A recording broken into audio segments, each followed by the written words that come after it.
about the diet and meat.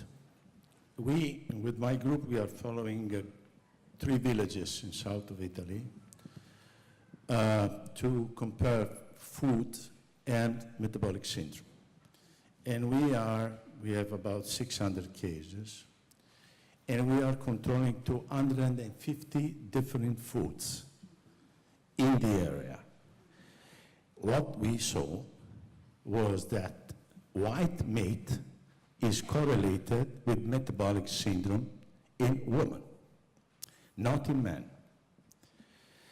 So, it is important how this white meat is produced, because the white meat you produce there is not the same that white meat that you produce in South Africa or whatsoever. You know? So I would like some comment on this, because also it appears that red wine is protecting from the metabolic syndrome in men. And the food consumption is not protecting the woman. So where all these things are produced, wine, fruits, animals, I think is extremely important. We cannot put all the things together.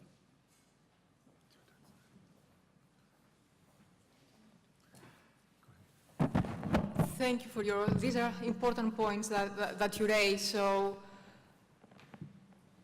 first of all this review, the comprehensive review is based on the published literature. So it's what is in the published studies that have been analyzed and then judged by the panel. So, of course, in individual studies or when there are new studies set up, we will be able to look at specific things that you are addressing. So that's a limitation, if you like. I don't know, Michael, would you like to add anything else to that? No, other than I have no explanation for your observation that consumption of white meat in the studies that you cited would be associated with increased risk of cancer endpoints, or I'm not sure which endpoints they were, but of course that would be, my first intuition would be to take a look into the actual processing method of the meat, because the meat, as we have been measuring it in the Western, mostly Western studies, that's of course one limitation of the work that we've been doing, is that much of the work has been based in studies in either Europe, the US, some in Asia, but very little in other countries, where different associations may arise and then need to be specifically addressed. So the processing would be my guess, the next step to go. Do you want to continue here then? Hello, Louise Bauer, University of Sydney. Maybe this is Fiona or others could comment on how the recommendations are being linked in any way to the UN high-level meeting on NCDs and how that links up. And then a quick question, if I may, to also ask about child obesity risk. Is there enough data, or when will there be enough data to get a sense of the risk for later cancer? So very much looking at the UN high-level meeting in September this year. My team especially is focused predominantly pretty much on the lead up to that meeting. So it's a key political opportunity for NCD prevention. And so we are glad that the third expert report has come out this year to help boost the support and the advocacy that we can use to create and move the agenda, and showing these scientific links, which also the huge point to bring up is that there is a lot of evidence that proves that following the cancer recommendations from the previous report has had a huge impact on overweight and obesity. So that's something that we think as a main focus and as a great evidence base for calling for more policy action, which is then what we feed through into our policy frameworks and all our policy work. Second point was on... Could you repeat the second question? Sorry. Child obesity. When will there be time to address risks? Oh, okay. Well, compared to the volume of data that is available for adulthood obesity, the data for childhood obesity is just really getting going. I mean, we do not have the kind of data yet that we would need to really specify exact time windows and exact weight increases during age periods, for example, in relation to the etiologically relevant time then to the development of cancer. So those cohorts are underway. They are gathering data and collecting them, but we will need several years before we will be able to, with confidence, present actual data and numbers in that area. So what we see so far is there seems to be a susceptible time window, especially during adolescence, and that translates into cancer risk several decades later. But the data are too sparse at the moment to be really more specific than that. Yes, next question, please. Next question. Thank you, Liselotte Schäfer-Linde from Karolinska Institutet in Sweden. The policy framework, I mean, it's much more easily said than done. And the question is to you, mainly Fiona,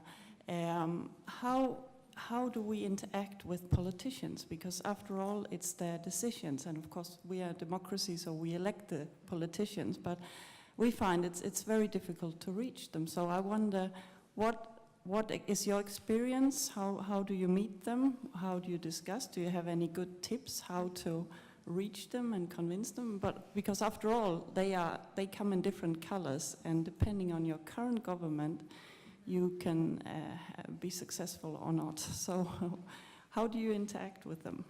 So we actually, to go back to the report I vaguely mentioned in the presentation, we're doing a lot of qualitative research right now with policymakers from around the world who have successfully implemented policies from the Nourishing Framework, looking at 4 specific areas, and we are asking that it's a very big problem that we do come across public will and then political will, and trying to get these policies implemented and getting them through. And I mean, maybe you have your Ministry of Health on board, but then you have your Ministry of Agriculture, Trade, or Economic Minister that will be causing issues for, if anything, that affects their mandate. So I agree that it is a big problem.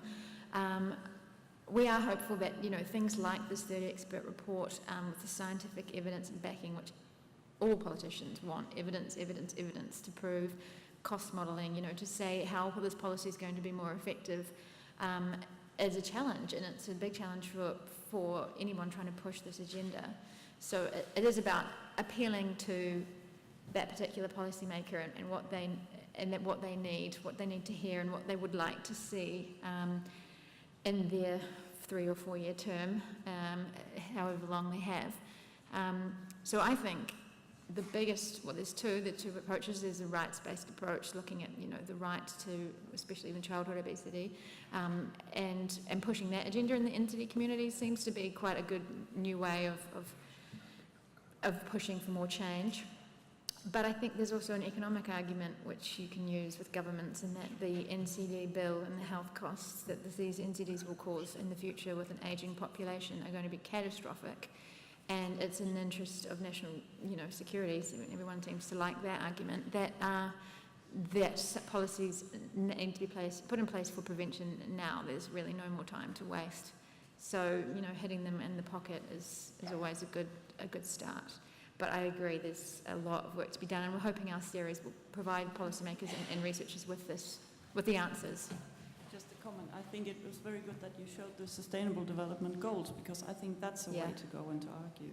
Exactly. The Sustainable Development Goals, I think that having NCDs included in those has really increased NCDs on the health agenda, but also the development agenda. So if we can tap into the development world and use that argument, that strengthens, again, pushing this up the agenda. Thank you. We can take one more question. Hi, I'm Daniel Ho from University of Hong Kong. I have a question on the recommendation on alcohol to restrict, to limit alcohol use. Well, I'm happy to see that the recommendation is a bit stronger than WHO's recommendation to reduce the harmful use of alcohol.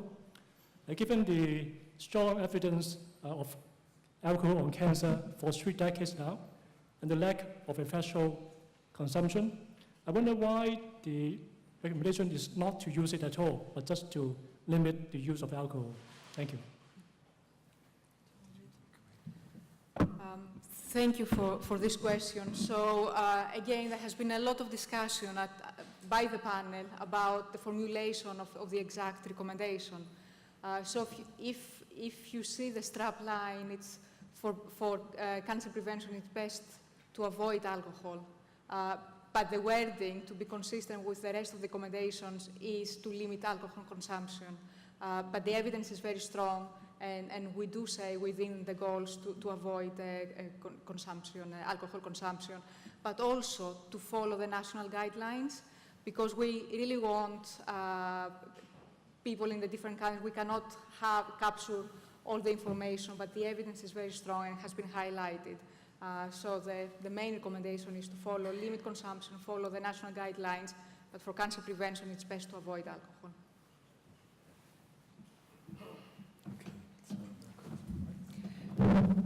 So now Professor Leitzman will finish off with some concluding remarks, summarizing the session and also some research directions. Okay, thanks again for allowing me to just give you some very brief closing remarks. I will not stand in the way between you and your lunch for very long. So in terms of closing remarks, I thought what would be a good idea is to just give you a few of the ideas that we have for potential future research opportunities, future directions, and I've listed them here in a few bullet points. I think what we need to understand more about, which the issue that is most pressing for us as we see the data, we see the patterns emerging, but we lack the actual understanding of why we're seeing what we're seeing and understanding the direct biological mechanisms. So much more work needs to be done in specifically that area, understanding why the epidemiologic data is showing what it's showing. Then, of course, the impact of diet, nutrition, physical activity across the life course is also an area that is just beginning to emerge in terms of the data. And there was a question from the audience about the childhood obesity. Those are things that we need to definitely understand in more detail. A third point is getting a better handle on our exposure measurement. Not only is diet very complex and notoriously difficult exposure to assess, particularly in population studies and in uncontrolled settings. So the quest is ongoing regarding the discovery of nutritional biomarkers and also markers, of course, of, let's say, physical activity. We have been guided and we've been aided in last years by moving increasingly into the era of accelerometers and new technology to assess physical activity. So we actually have objective measures of tracking people's physical activity behavior as well as sedentariness.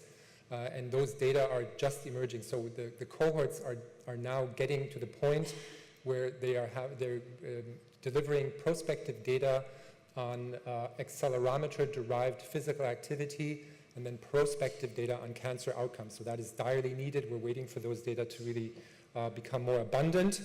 And of course, also the measurement of obesity has largely been limited to measuring body mass index because of its ease of exposure measurement and the wide availability of the data in the cohorts. But what we, of course, need is a much better understanding of the body, not only the body weight as such, but body composition. So where the fat, how much of the fat is located at what part of the body. I mentioned a little bit the need to specify the cancer endpoints with more detail. So we now know that risk factors differ, for example, between prostate cancer in general and advanced or aggressive prostate cancer that then leads to fatal disease.